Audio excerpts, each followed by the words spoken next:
Well, hello there, and welcome to the Just-in-Time Teaching Technology Grants Showcase. Today, we're showcasing 4 of our past grant award winners and the initiatives that they have, that the grant has supported in their classrooms. So before we introduce our panelists and presenters, I'm going to give just a brief overview of what these Just-in-Time Teaching Technology Grants are. So they are actually a partnership between SMU's Center for Teaching Excellence and the SMU's OIT's Academic Technology team. So every semester we have a budget of $5,000 that we give out to faculty right before the semester starts. And what we wanted to do is to minimize the barriers and bureaucracy for people to get this money, and so that they can implement new initiatives and in their classroom that can improve the student experience in their classrooms. So the maximum amount of money per grant per semester is $500 per applicant. So if a particular tool that they're requesting is worth more than $500, they can get their department to actually pay for the rest, but they cannot come out of pocket. It has to be an SMU departmental account that kind of fills in the gap. We try to, when we're looking at the applications and like what makes us kind of decide who is going to be getting this money, it's a process that is collaborative between the CT and the OIT team, the academic technology team. We try to look at how many people, how many students this potential technology would benefit. So if it is something that could be reutilized for several semesters, if it is something that really on the rationale, which is just one paragraph that we ask the faculty to submit, it shows like how we will transform the student experience in the classroom or improve the student experience. The proposals that we tend to reject out of this are repeat proposals. So like if you got a tool last semester and you're asking money for the same tool that is not going to happen. So we don't do repeat tools. We want people to, if they saw a technology or a tool that could help them innovate or spark something new in the class when we would try it out, that's what we want this grant to support. So if it is something that they're using and it worked, we would like for faculty to go to their department chairs or their deans to then ask for that money for them to continue using that technology or tool in their classroom, right? If it is a personal use item, so somebody that wants like a second monitor just for their office or something, that is something that usually we don't honor as much because there's no direct impact for the students, unless in the rationale, if they can justify there's a direct impact for the students for the particular tool in an articulate way, we might consider doing that, right? So there's a couple of things that we see. So, and it's up to $500. So sometimes it could be a technology or tool that costs a little less. So it's just, there's several things that we kind of consider, but usually it's like, if it can be reutilized or how many students that will impact or how the pedagogy in the classroom might improve and kind of spark innovation in the classroom. So today we have 4 wonderful panelists that will kind of share what they got with this grant money and how their classes have changed from not having these tools and technologies. They are not necessarily technology software. Sometimes they're just tools, or could be devices. It could be things that have nothing to do with like plugging and playing or something like that. So it's kind of just things that you can use in artifacts in classroom that can help improve the student experience. And we have DeTemple from Religious Studies featuring the 2-minute movies with text-to-speech software. We have Andrea Laurent-Simpson from the Sociology department featuring board games. We'll have Janice Lindstrom, hopefully, from the music department featuring AbleNet Big Mac assistive communication technology. And we have Jer'Lisa Devezin in the art department featuring screen printing and alternate processes. So we'll get started with Jill for now, and Jill, take it from there. All right. Well, hi, everybody. I'm Jill DeTemple. I'm professor and chair in religious studies up here in Denman. And in just a minute, I'll share a screen and get going. But before I do that, just to introduce a little bit about what this is, I'll be talking about 2-minute movies that I assign to my students in an upper level philosophy of religion course. And that's pretty much the introduction. Just note it is an upper level course, although it attracts students from all different tiers. People sign up for this course for all kinds of reasons. It fits in their schedule. It's got the tags they want. Some of them are very well versed in philosophy and or religious studies before they get there, but a lot of them aren't. And that's sort of where I jump into this, is how to serve the needs of all of these different folks and to make it better for them to go through this semester. So here comes the screen share, I hope. Here we go.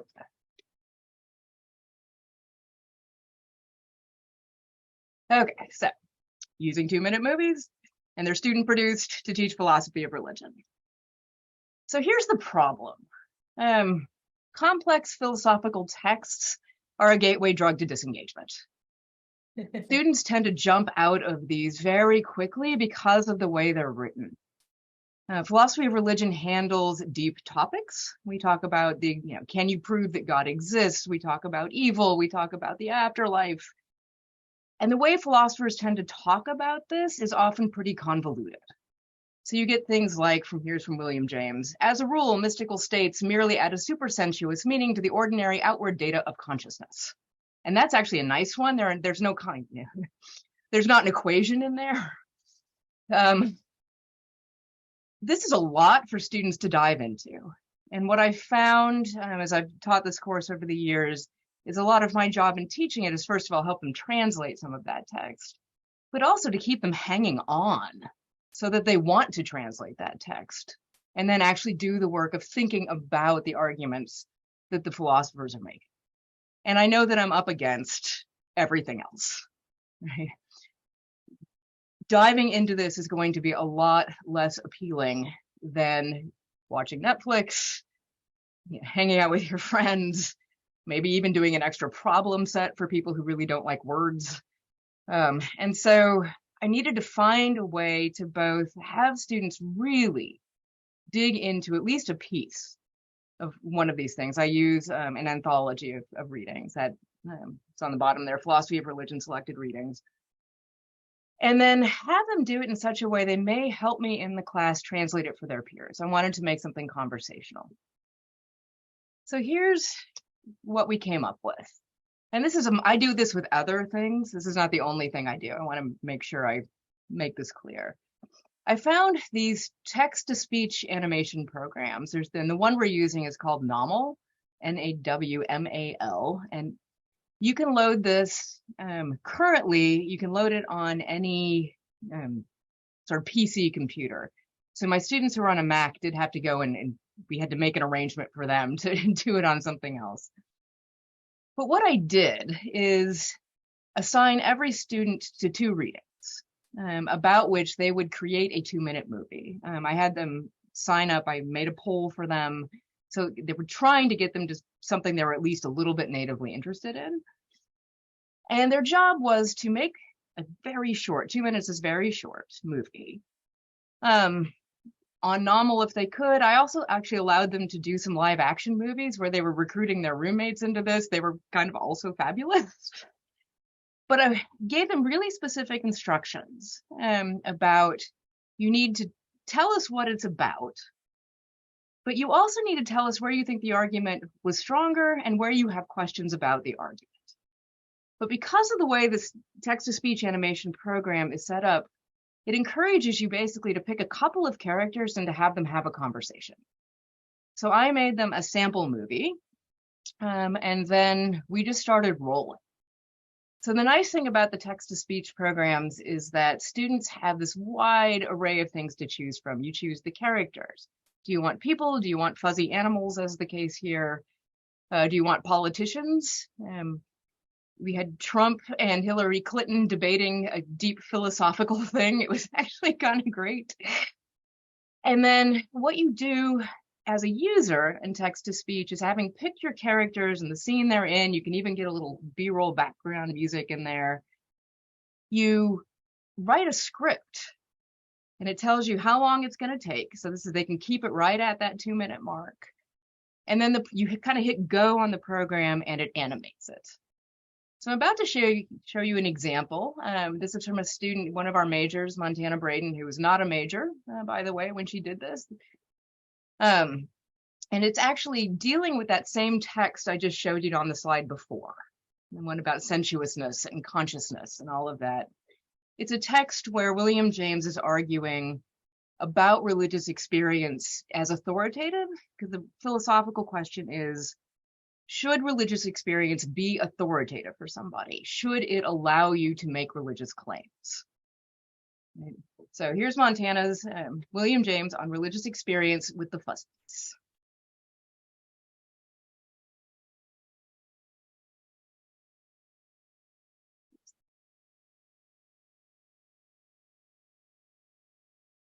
So just stop the screen share, Jill, and then when you do the screen share again on the bottom left corner of the screen. Okay, wait, hang on. Share the audio. Yeah.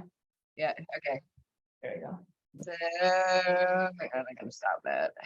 Okay, can you not hear? Is that the issue? Yes. Okay. Let me. Okay, so what am I doing? Bottom left. Share the audio. Video when you're setting. selecting this, there we go. Yep. Yeah. Never find it when I need it. So where am I looking for the share audio? Whenever you're doing the share screens where there's all the little squares with the possible screens that you can share, there's going to be on the bottom left corner something that you can a check mark that you can to share the audio as well, or share sound or something like that. On that one, go to that one.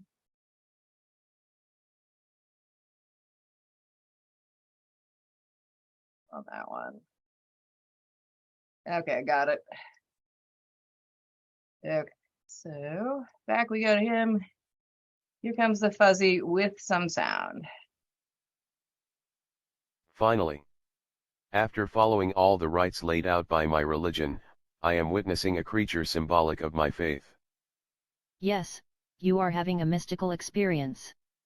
According to William James, this moment will be brief, you will gain knowledge from it, but will not be able to describe it adequately in words. And despite all your rites and preparation, this is happening independent of your will. But, wait. If all my rites and preparations were useless to get me here, then why were they in place? A mystical experience of another of your faith instructed him how to lead others to this moment. Did he have to complete the rites and preparation? How would he have known what they were, and why would they work consistently if this happens regardless of our willpower? By concentrating, detaching heart, reason, and mind, many individuals strive for these experiences across many faiths in similar ways. These experiences are shared feelings, intuitions, that help form the root of religion. So is it mystical at all, if it happens more consistently as a result of some techniques despite being independent of will, or is it a psychological experience? Does it signify the universal existence of a higher power, or is it delusions? Insanity. William James states that these experiences are authoritative only to that individual. If you do not agree with it, you are permitted to question its credibility. But it does not mean that that experience cannot guide a group, or a faith. If it is authoritative to each person and it happens independent of our will, then are the experiences themselves the root of religion, or is it the pursuit of those experiences instead?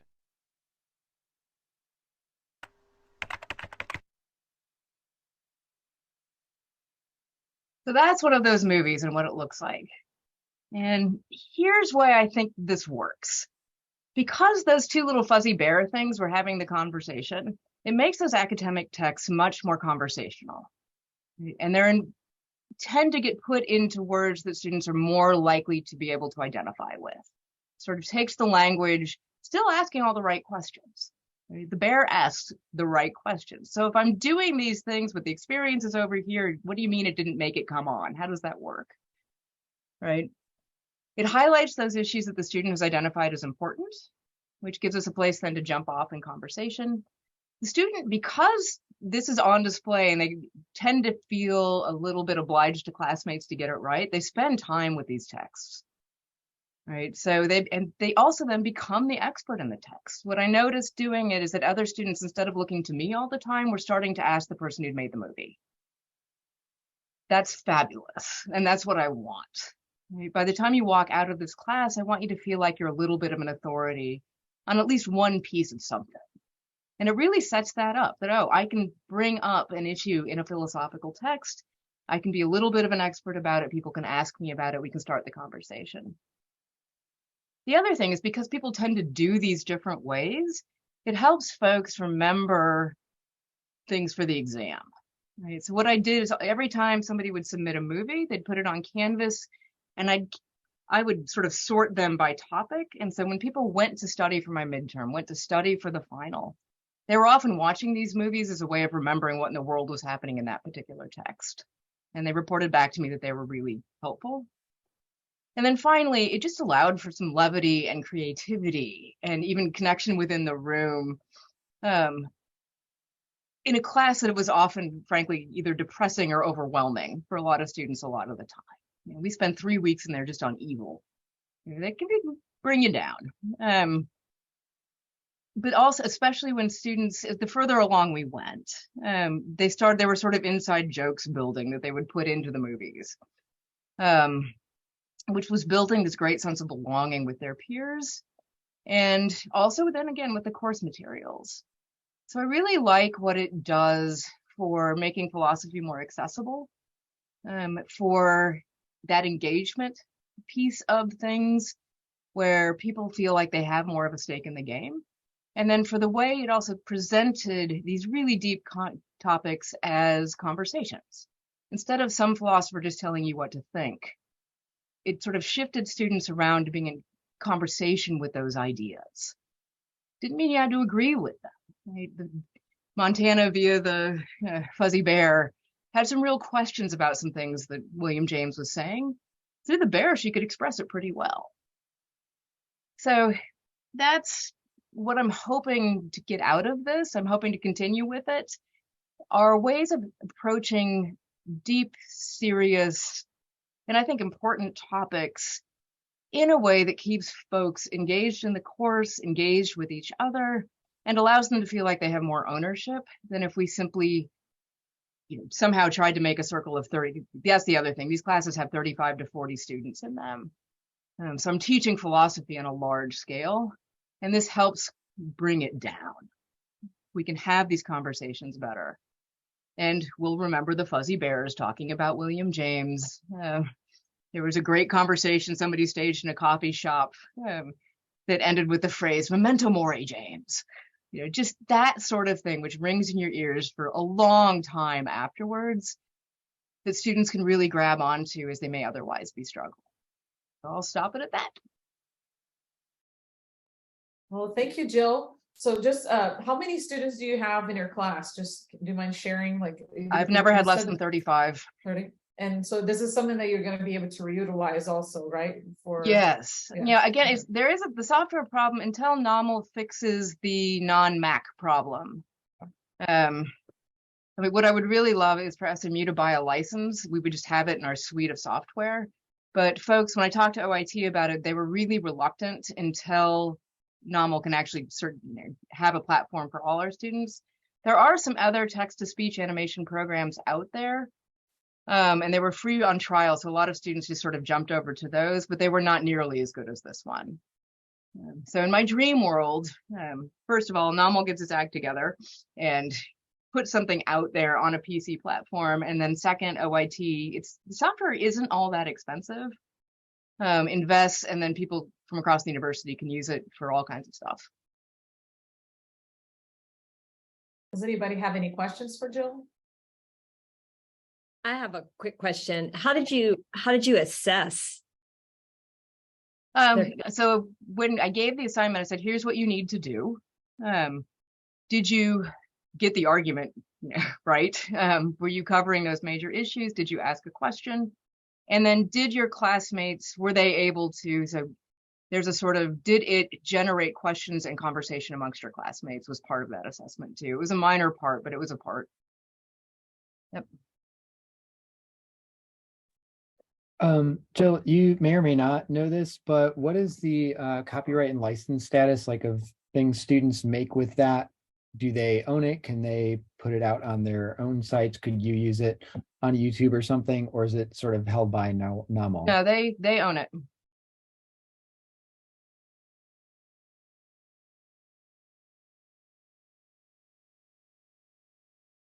That's wonderful. Thanks, Any y'all. additional questions? Okay, so let's move on to Andrea. Are you okay with going next? Sure, I have a class at 1, so definitely good with going next. Let's see, I'm gonna share my screen. Well,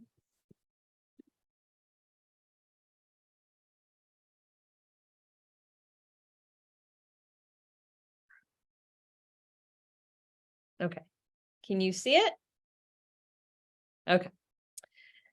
Okay, so put this in presentation form. There we go. Wow. I really liked this background, but looking at it on my full screen, it's probably way too busy.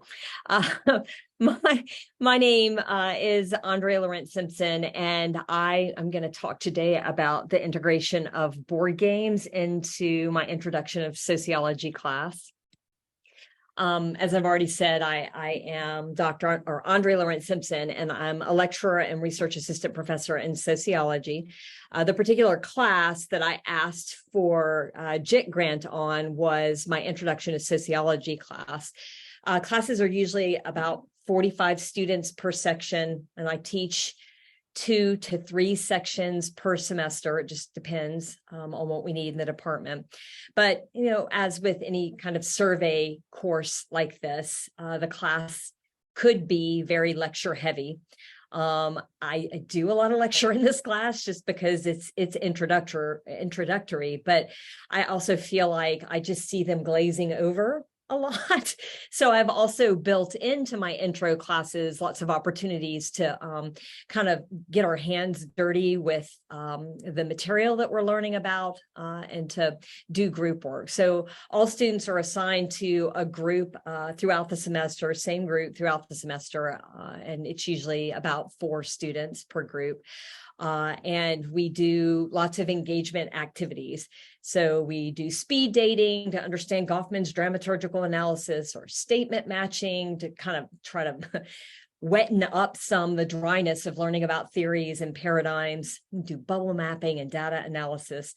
But I thought that one kind of neat way to help them better understand a couple of cross-content ideas, that is value systems and socialization, would be maybe to integrate board games into the classroom. So I've just put up here what the learning objective, I've got 6 learning objectives in intro, and this is one of them. My 4th learning objective is that I want students to be able to connect the role of society and culture to individual and group level behaviors. So, you know, it's an interesting class at that level anyway, because I oftentimes have problems getting them to connect how macro level social structures impact who we are, who we think of ourselves, what we think of ourselves as, and what our identities are, but also how we interact with each other in primary and secondary groups. So I chose for this particular grant to work on that goal by connecting culture and socialization. For each module, I've got objectives written into. So for I have a typo there, but for my culture module, one of the things I wanted them to be able to do by the end of it was describe common elements of culture. And by the end of the socialization model, I wanted them to be able to connect major agents of socialization like the family and peers and school to individual behaviors and personality and self. And so I figured that with the goal of making students more engaged in class, that's one of my goals, actively engaged, But also another one of my goals in an intro class is to try and do this cross connection instead of just having siloed chapters, right? Chapter 2 is culture, chapter 3, socialization, chapter 4 is groups, chapter 5 is, I want them to be able to see how all of this is relevant to other material that they're learning in the class. And so I figured getting common board games, bringing common board games into the class and having them play the games would have a couple of different impacts on their learning. One would be, if we're thinking of this as like win-win for everyone, one would be to get me to stop talking all the time. And I'm tired of hearing my own voice most days. So it was win-win for me in that respect, but also in respect to getting them to actually learn about this in a different way than reading in a book, just, kind of comprehensive, survey material, and then listening to me talk about it. They get to actively immerse themselves in something that for most of them is fun, to play a board game. And while they're playing that board game, they get to kind of play around with some of these structures, social structures and senses of self as they do it. So the instructions that I gave them, they either got assigned to the game of life or they got Monopoly. And I told them, first and foremost, I want you to have fun, but also we're not just playing a board game.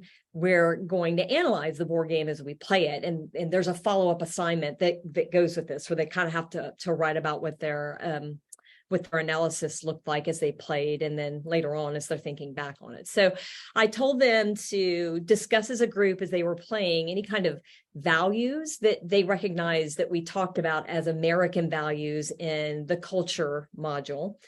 And I asked them to not only talk about those, but like, what are the elements of a particular value within the board game? So for example, if you're playing Monopoly, maybe you identify the value of materialism to American culture. But what about it? What about the board game actually tells you that materialism is present?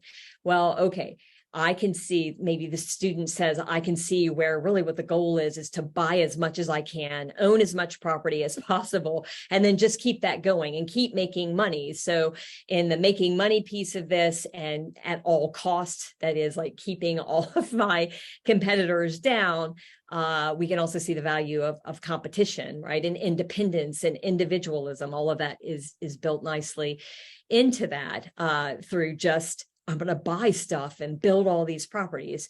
In life, one of the values that they might have identified would have been pronatalism, the idea that, we should be having children. Well, life almost forces you to have kids, not quite. It does force you to get married. Everybody has to get married. And it, just based on the different paths that you can take in this particular game, it almost forces you to have babies. And then to put them in your little car, right, as you move through. So I wanted them to kind of think about the values, think about, how they see those values specifically appearing in the game as they played it, but also like, what about agents of socialization? How do we see these at work? How do we see like family at work? Or how do we see the media using board games to teach particular values? How do we see parents using board games to teach particular values? And so once they played the game and they had that time to discuss with their groups each of these different elements, I gave them a follow-up assignment. And I asked them to write a memo in which they identified at least 2 cultural values that were prominent to American culture, but also that they could see appearing in their in the game specifically. So I wanted them to tell me, how does it appear? And then also, once they'd done that, I wanted them to go back and kind of think about those values and how particular agents would use them. So how does our family use this board game to teach us things about the importance of having babies, for example, or the importance of achievement in life? What are your parents? If your parents say, hey, let's sit down and play life, what are some of the lessons that your parents teach you? Is they're like, oh, you're getting married now, or, oh, how many kids do you want? And oh, don't forget, you want to have a college education. So achievement, right? The value of achievement. You want to have a college education, and that would be the smarter way to go. What are parents teaching? What is the board game itself as an artifact of mass media? What are the actual developers of the board game trying to teach through this essentially mass media outlet? What are your peers as you played the game? Your peers are agents of socialization. So what did they kind of teach you as you played the game? There probably one particular student said, oh my gosh, the importance of competition, because my group mates made it very clear they were going to stomp me into oblivion. He wrote something like that in their assignment, right? Competition was just really clearly being taught to me, the importance of it through my peers. So, I asked for the money to buy these games so I could try this and see if it worked. So did it work? I think it probably did. I asked them to give me feedback just to, what did you get out of this? Did you get out of it what I wanted you to get out of, or did you just play the game?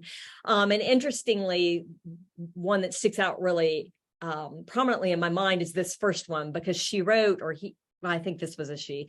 When we first started life, I thought, oh, fun. We get to play a game, right? I can just hear the student thinking that, woohoo, I'm a college student, I'm going to play a board game from my childhood. But you can see, and what her narrative of is that really she did get this. She began to understand the importance of the symbolic value of playing this, and of understanding that these different agents were actively socializing her towards American values.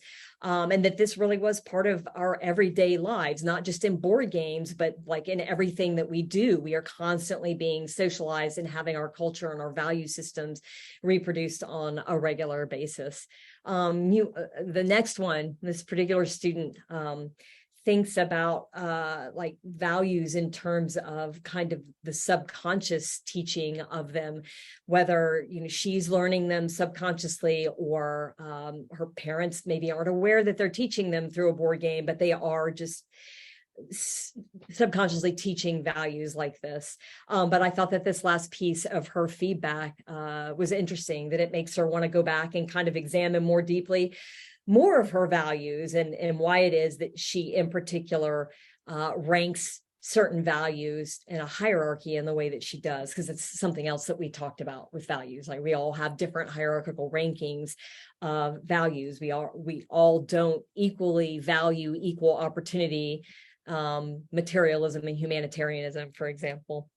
And then the last one I thought was kind of neat, just remembering in her childhood how much she wanted to have those babies. That as she played the game, it was just a major goal of her to have babies, and to make as much money as she could.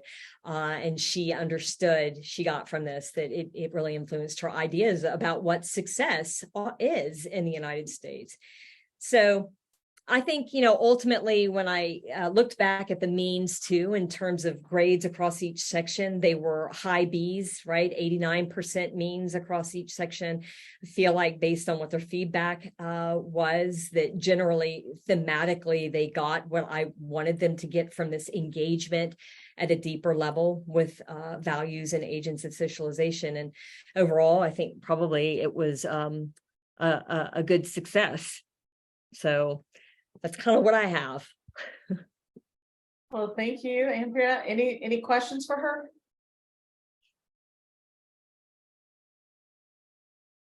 Oh, Jill? Yeah, I'm wondering very curious if your students actually sort of altered the games. Did they find themselves like, putting two pink figures in that car, or...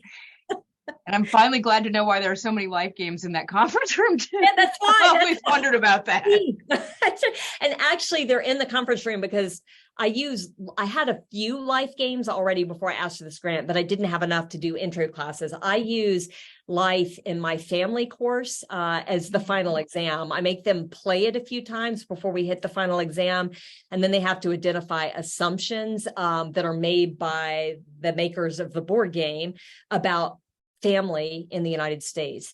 And then they've got to use our course material to go back and analyze those assumptions and decide whether or not in their perception, the board makers got it right. So that's why you see those in the board game in the conference room. But I needed more, and I needed Monopoly. So Yes, our students actually, do they sort of push back against the rules of the game? Yeah, no, I think so for sure. You'll see sometimes people, instead of putting like the man in the driver's seat, or where we would think of the driver's seat in the car, they'll put the woman in the car. And, you know, if I walk by and say, hey, you know, I notice you've got a woman in the car or in the driver's seat, and you got, obviously you've married, in this particular example I'm thinking of, you've married heterosexually, you have a man in the passenger seat. Is there a reason for that? Yeah, I'm in control. It's a response. And that's not against the rules, obviously, but it's just interesting what their responses are. Or sometimes you'll see same-sex marriages where people will put, right, they'll either put two men or two women. Occasionally, you'll see people super resistant if they land on having kids. I don't want kids, no. And so they refuse to put the kids in the car. By the way, you get money for putting kids in the car. So, I mean, it costs you not to have kids, which in the family course is a massive negative assumption. It's wrong. Yeah, no, they do. They push back against the rules pretty regularly, I think. Yeah, I think that's great, because it'd be really instructive, because when you push back that way, you can really see the whole thing. Yep. And sometimes it doesn't happen. It didn't happen here, but it happens in my family course periodically, where they'll decide whatever track they're on in the game of life, they don't like it. And then they push back and want to like reverse. They want to turn their cars in reverse and drive backwards and try to hit different milestones. And there is actually a spot in life where you can get a college education if you chose what's called just a career job, which is really more but they still sometimes will push back and want to backtrack to fix their lives. So it'd be interesting to me I would wonder how they'd fix the game, right? So if you wanted this to be like more realistic, how would you change it, or, you know, fix it? Or fix it. And that's kind of what the drive is in the family class. Yeah. Identify assumptions, and usually the assumptions that they've identified are wrong, right? They're just reproducing this kind of standard North American family in the game itself. So tell me why those assumptions are wrong, and, you know, what is the material that we can point to say they're wrong? What would make it right is the exam question. So we're kind of doing that in the family class. I'd love to see their version of these games. Yeah, right? Like, absolutely. it would be fantastic. One thing I think would be fun, but I haven't integrated it yet in the family class, which is a smaller class, but actually having them make board games themselves for the final instead of playing it. So I've played with that idea as well, and integrating in different concepts that they've learned and structures and so on and so forth. So, well, that's wonderful. Thank you very much, Andrea. So next we're going to go with Janice, and then Jer'Lisa at the end. Oh, and Addie, if I'm probably going to go at about like 55, because I have to go to a class at 1. So sounds good. Thank you. I also have to teach at 1, and there's an opera concert that's about to happen imminently right behind me. So I'm going to try to finish this before they do it. I'm a low-tech presenter, a low-tech teacher, and I teach differently than I think from what I've heard the 2 prior examples. I teach music therapy courses. I'm Janice Lindstrom. I am a lecturer in music therapy in Meadows, and I teach our sophomores and juniors music therapy majors. I teach the methods classes and the practicum and clinical training classes. And as a music therapist, one of the things that we do is to help facilitate communication. And sometimes we work with people that don't have verbal communication skills. And so one piece of technology that I have used in my practice, and that we needed an updated version of in our clinic, is called the Big Mac. It's an AbleNet Big Mac communication switch. It's really, it looks colorful and fun, but it's really easy to use. The instructions for use are written on the back here. So it records brief amounts of material. So a way that I might use this is with a child who doesn't have verbal capacity, and we're working on a skill to we're working, sometimes this might work if we're trying to develop the ability to use a communication device, which involves pressing icons to where the computer speaks for you.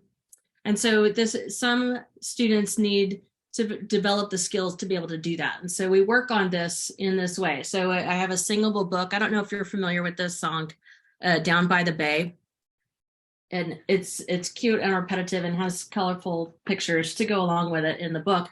But it's down by the bay where the watermelon grow, back to my home I dare not go, for if I do, my mother will say. Can you hear me singing, or do I need to turn on the, okay.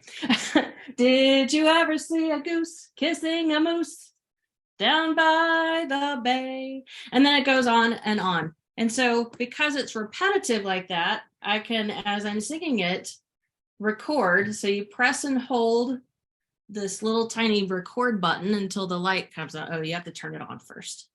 Then you press and hold until the light comes on. Then you hold the switch while you're speaking, and you have to sing while you're doing it, or else you'll record not in the same key that you're using in the song. So I'd have to sing, down by the bay where the watermelons grow, back to my home I dare not go, for if I do, my mother will say. Did you ever see a whale with a polka dot tail? Down by, oh, it didn't record. I waited too long. Hang on. Down by the bay. Down by the bay. And it has a really good sound quality because this is a newer, down by the bay. Oops, it's a newer model than what I had, and the sound quality on the older models is not quite as clear. So anyway, then once you have that recorded, you can then put in a visual. This is a little paper strip because I didn't have a fancy printer to make a cute visual that just says down by the bay on there. And then it has an overlay so that you can easily, it's just a plastic cover that flicks on there so you can hold the visual in there. And so then you can hold it out for the client to press, and they can participate in singing the song. And then eventually over time with some other skills, we would transfer this ability into being able to use a communication device with more options. So this one, it's nice and loud. You can also change the covers. These old ones, they only have the one cover. They don't have the little overlay. So a lot of times you'd have to like tape your visual on there or put Velcro on there and just Velcro your visual. But these are nice. So you can change the colors. And in one group that I was running clinically, we were working on executive function skills, so planning and carrying out the plan. And so this group of adults with varying ranges of abilities would plan performances. That was what they wanted to do. So we would plan musical performances. And one of the performances they wanted to do was a bell choir. And so someone had donated to this group a nice big set of handbells. I don't have a nice big set. I have a children's version of handbells. And so one of my clients wanted to participate in this, but she did not have the ability to grasp anything in her hands. And so I used this Big Mac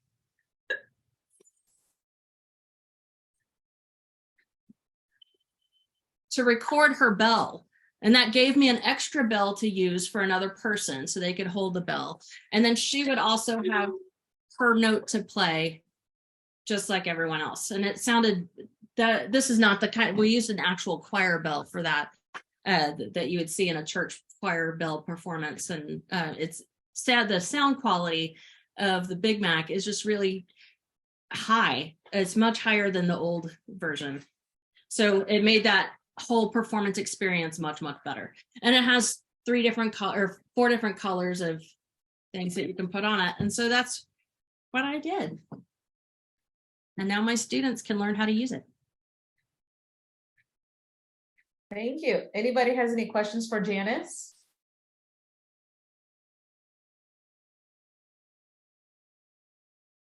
So how many students do you usually have in your classes? Oh How yeah, about you're that? gonna hate me when I tell you how many students I usually have. Our max program ideal number of students per grade level is 5. And the pandemic has reduced our numbers. And so I had a class of 0, and then a class of 2, and currently I'm at a class of 4. But that is So a tool that can be utilized infinitely, pretty much. yeah, so and they can check this instrument out or this device out of our clinic and take it to their clinical training areas. And so then they get experience using it. And then we also use it a lot for classroom demonstrations to learn how communication devices work. Thank you. So now let's go to Jer'Lisa. All right, let me share my sound and the screen. All right, share. All right. My Zoom stuff is in the way. How do I move this? You would think. Slideshow. Play from start. All right. Hey y'all. My name is Jer'Lisa Devezin. I was hired as the visiting lecturer in interdisciplinary art, but next fall I'll be assistant professor of practice. So with that, I was brought in teaching foundations courses, which I mostly taught systems, this and printmaking and sculpture. And so I've gotten the JiTTT grant a few times, and so I wanted to kind of highlight pretty much kind of like how it's been helping me develop across the division. And so first I'll start with printmaking, really screen printing, which is a process within printmaking that I've been fostering and developing because we don't offer screen printing here or have a facility for it. And then also the rekindling of our foundry because it was down for like 2 years. And so we finally got that back up and running with the help of JiTTT grant. So here we go. All right. So JiTTT grant has helped me get cordless drills, impact drivers, 100 pounds of silicon bronze, industrial heat lamp for screen printing, and screen printing supplies like ink, screens, and emulsions again, and also a UV lamp which I forgot to put there, which we'd had none of. And so I'm really glad to do this because it's often hard for us in art to kind of articulate, what do you need a drill for? And it's like, we have a wood shop that has maybe 3 drills, but when you have a sculpture class of 10 plus students and you only have 1 drill that might be available at that time, it's kind of hard to keep production going. So that's kind of those types of things that the drill help with. But going into the printmaking, screen printing process. So we kind of made this makeshift lab with the UV lamp that we bought. That's the UV lamp here. That was one of the things that we got with the grant, and our dark room was still being renovated at that time. And so we kind of found this dark room, the TA and I, in foundations. And so we transformed that into an exposure place and built 2 exposure units in that space. And I was happy that my TA made this little kind of DIY TikTok because it's accessible to the students in that way, so they can feel that they don't just have to be at school to do this, because a lot of times with these materials, they have to do it here, and then when they graduate or something like that, they don't really have access to these things, or they don't know how to make it on their own. So that was really a good thing to show them, especially at the freshman level. So I'll play this.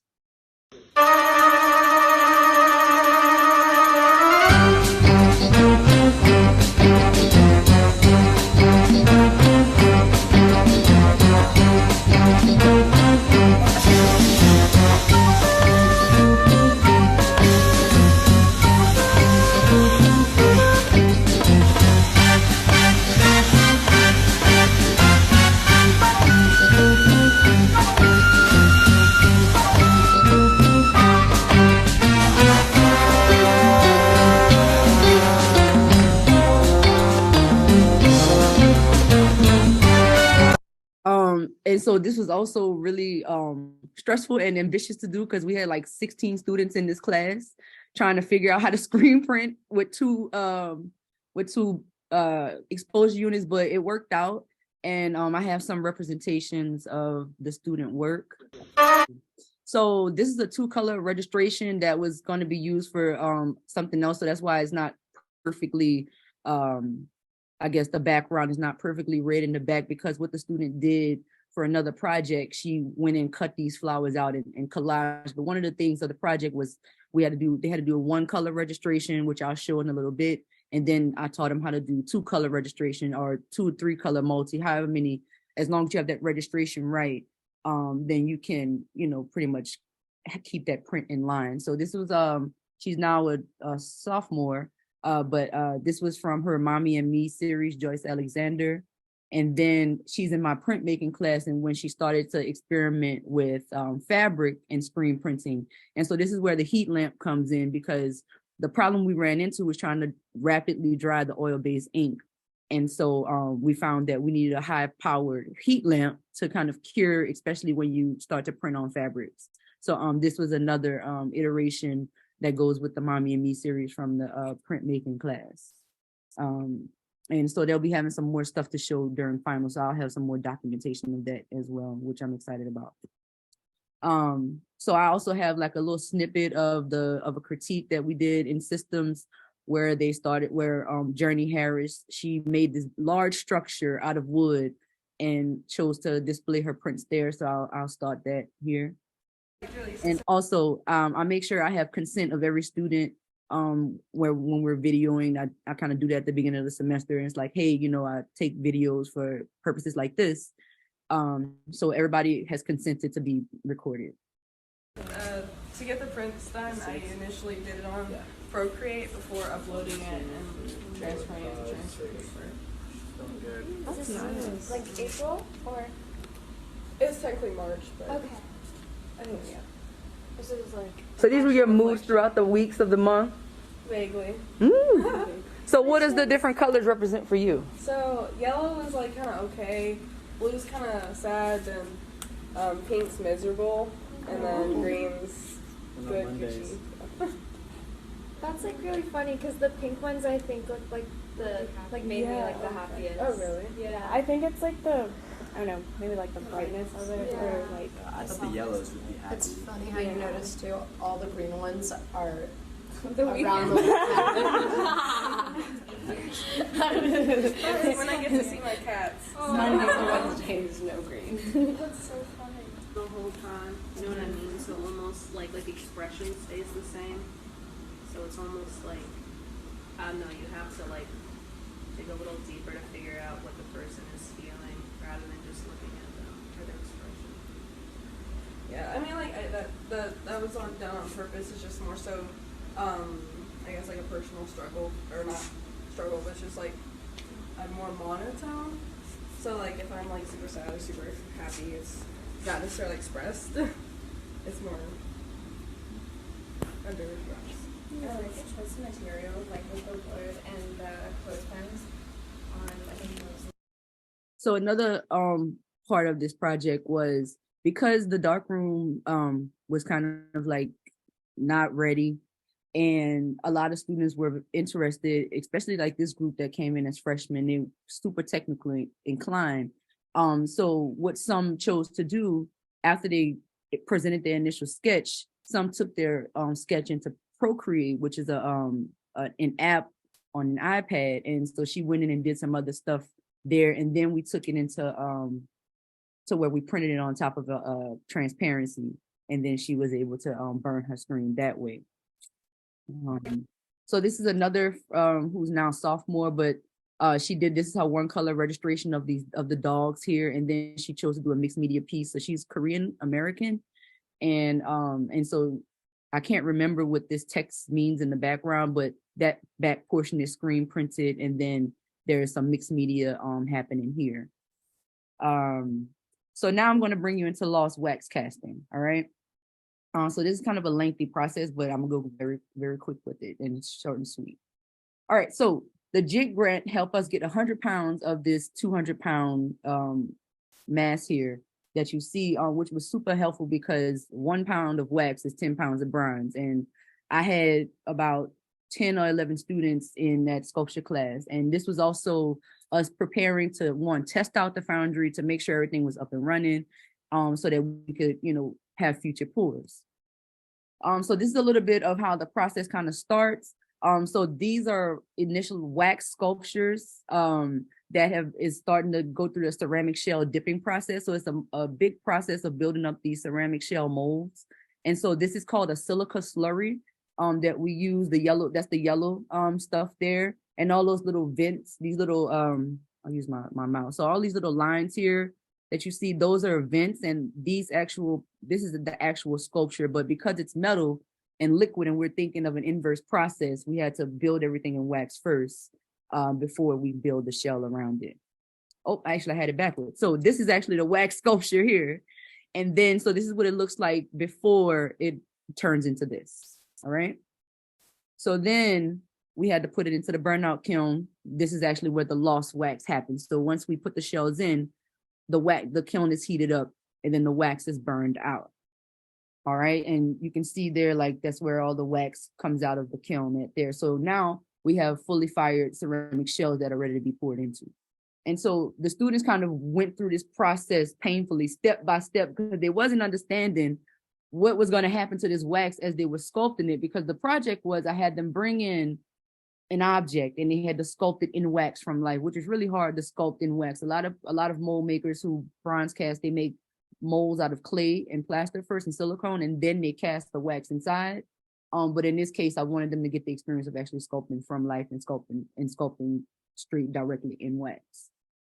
So we didn't let any students on the platform for the first pour just because we wanted to be safe and make sure everything was nicely running. But I do have a short snippet of the actual night of our first pour that happened in class.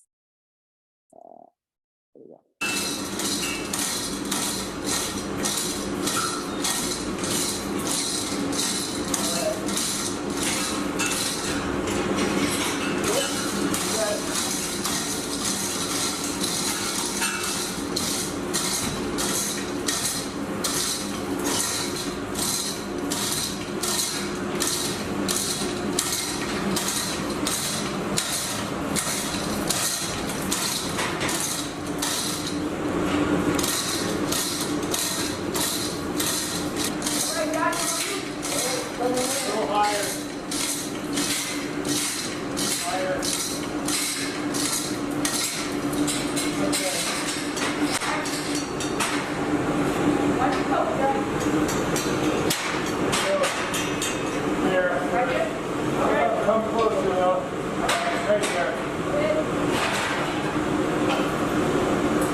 All right, so another good thing about this whole pour process, we brought in 3 alumni to come and help with this initiative. And so one of them being Deborah Ballard, Josh Jalowick, and Josh Good. And they kind of also had hands-on experience talking with the students. So the students also got an idea of some professional development of what it would look like to start a career in art, especially in sculpture. So that was another good kind of side counter with this whole process. And so this is an image of the students breaking out their own shells. We did let them do that, but again, we didn't let them on the platform at that moment for safety issues. But so they're here breaking out their sculptures. And then here's a graduating senior this year, Della McDougall.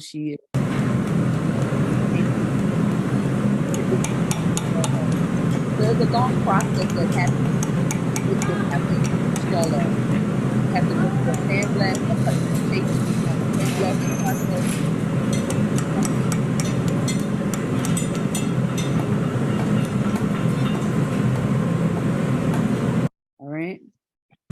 And so kind of this is what the bronze sculpture looks like, completely out of the shell. All of the vents are there. So now it's time to cut all of this off. So each student, again, we only had a limited number of angle grinders. So we had maybe 10 students and 2 angle grinders. So students had to go in and make appointments essentially with the technical manager if they had to do it outside of class, and they had to cut and chase their sculptures in preparation to get them going to the patina stage, which is Deborah Ballard. She's a MFA alum of 1990. She came back to talk to them about the patina process.